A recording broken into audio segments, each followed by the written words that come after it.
আসসালামু আলাইকুম সম্মানিত ভিউয়ার্স, কেমন আছেন আপনারা? আশা করি ভালো আছেন। আলহামদুলিল্লাহ আমি ভালো আছি। আজকে আমি অনেক খুশি, কেননা আজকে যাচ্ছি ওমানের সবচাইতে বড় মসজিদে, বিশ্বের 11তম জাতীয় জামে মসজিদে। আসলে এই ভেবে খুব খুশি লাগতেছে। আমি আছি, আমার বড় ভাই আছে সঙ্গে, পিছনে আছে আমার ছোট ভাই। আসলে আমরা যাচ্ছি, অনেক দিন হয়েছে যাওয়া হয় না। এখানে যাব বলে দীর্ঘ প্রায় 1 বছর হয়ে গেছে, ওইদিকে যাওয়া হয় না। আসলে এটা হলো যে ওমানে মোবাইলের সানাইয়া, আমরা মোবাইলের সানাইয়া থেকে বের হইতেছি। এখান থেকে যাওয়ার জন্য আরো কিছুক্ষণ সময় লাগবে, দেখতেছেন।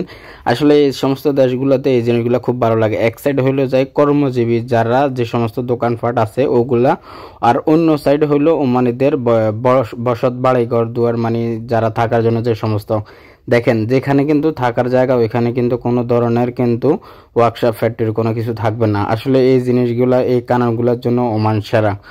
দেখতেছেন রাস্তার এক পাশে, মানে যে সমস্ত জায়গাগুলোতে কাজ করার জন্য মানে অনুমতি আছে, ওইখানে কোনো ওমানি ফাড়া হবে না, মানে ওইখানে ওমানিরা থাকবে না এরকম। আসলে এখন না, এটা বহুত আগ থেকে এই সমস্ত কানুনগুলো চলে আসতেছে ওমানে। আসলে আমাদের প্রায় 2-1 বছর আগ পর হবে তারা স্বাধীনতা লাভ করছে। দেখেন আসলে তাদের স্বাধীনতা আজকে বিশ্বের উন্নততম একটা দেশের তালিকায় যদি রাখতে হয়, তাহলে ওমানের নাম সবার আগে আসবে। কেননা আমরা দীর্ঘদিন থেকে এখানে ওমানে বসবাস করতেছি। আমরা জানি ওমানের, মনে করেন, উন্নত জীবন মান কতটা নিরাপদ। আপনার রাত্রে 2টা বাজে চলাফেরা করতে পারেন কোনো ভয় ভীতি ছাড়া, ছেলে বলেন মেয়ে বলেন, কোনো নির্দ্বিধায় চলাচল করতে পারবেন। দেখেন ওমানের ন্যাশনাল ডে আসতেছে বছর জুড়ে। আসলে এই মাসের 20 তারিখে, নভেম্বর মাস আসলেই প্রত্যেক বছরে তাদের স্বাধীনতা দিবস। এই স্বাধীনতাটা অর্জন করছে তারা পর্তুগালের কাছ থেকে। সেই উদযাপনের জন্য তারা, দেখেন, সারা ওমানকে তারা এইভাবে সাজিয়েছে। বিশেষ করে মাস্কাটকে একটু বেশি সাজায়, কেননা তারা, ওমানের রাজধানী হলো যে মাস্কাট, ওই সুবিধার্থে তারা এই পুরা জায়গাগুলোতে, আসলে এখন দিনের বেলাতে শুধু আপনারা পতাকাগুলো দেখতেছেন, তাদের লাইটে আর মনে কর্নাতে দেখলে আমরা সবাই অবাক হয়ে যাই, কি সুন্দরভাবে রাতে জিগজিগ করে ওমান মাস্কাট শহর। আসলে যারা ওমানে থাকেন তারা বলতে পারবেন।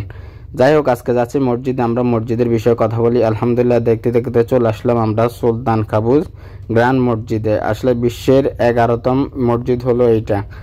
উন্নত যে মসজিদগুলো আছে বিশ্বের মধ্যে, এই মসজিদটা 11তম নম্বরে আছে।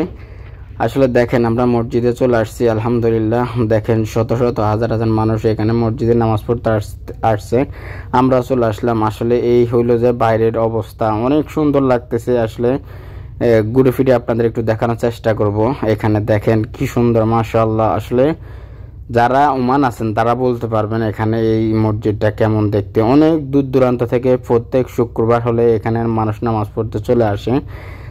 কেউ দেখতে আসে, কেউ নামাজ পড়তে আসে। আসলে বিশেষ করে অনেক দূর দূরান্ত থেকে মানুষ আসে। দেখেন এখানে সামনের একটা লুক আপনাদের দেখানোর চেষ্টা করতেছি, কি সুন্দর। আসলে বলে বোঝানো যাবে না, মাশাআল্লাহ। আসলে মসজিদগুলা, ওমান হলো মসজিদের দেশ। এত সুন্দর, এত ভালো লাগে যে আপনারা না দেখলে বুঝতে পারবেন না। ইনশাল্লাহ দেখাবে নেক্সট ভিডিওতে।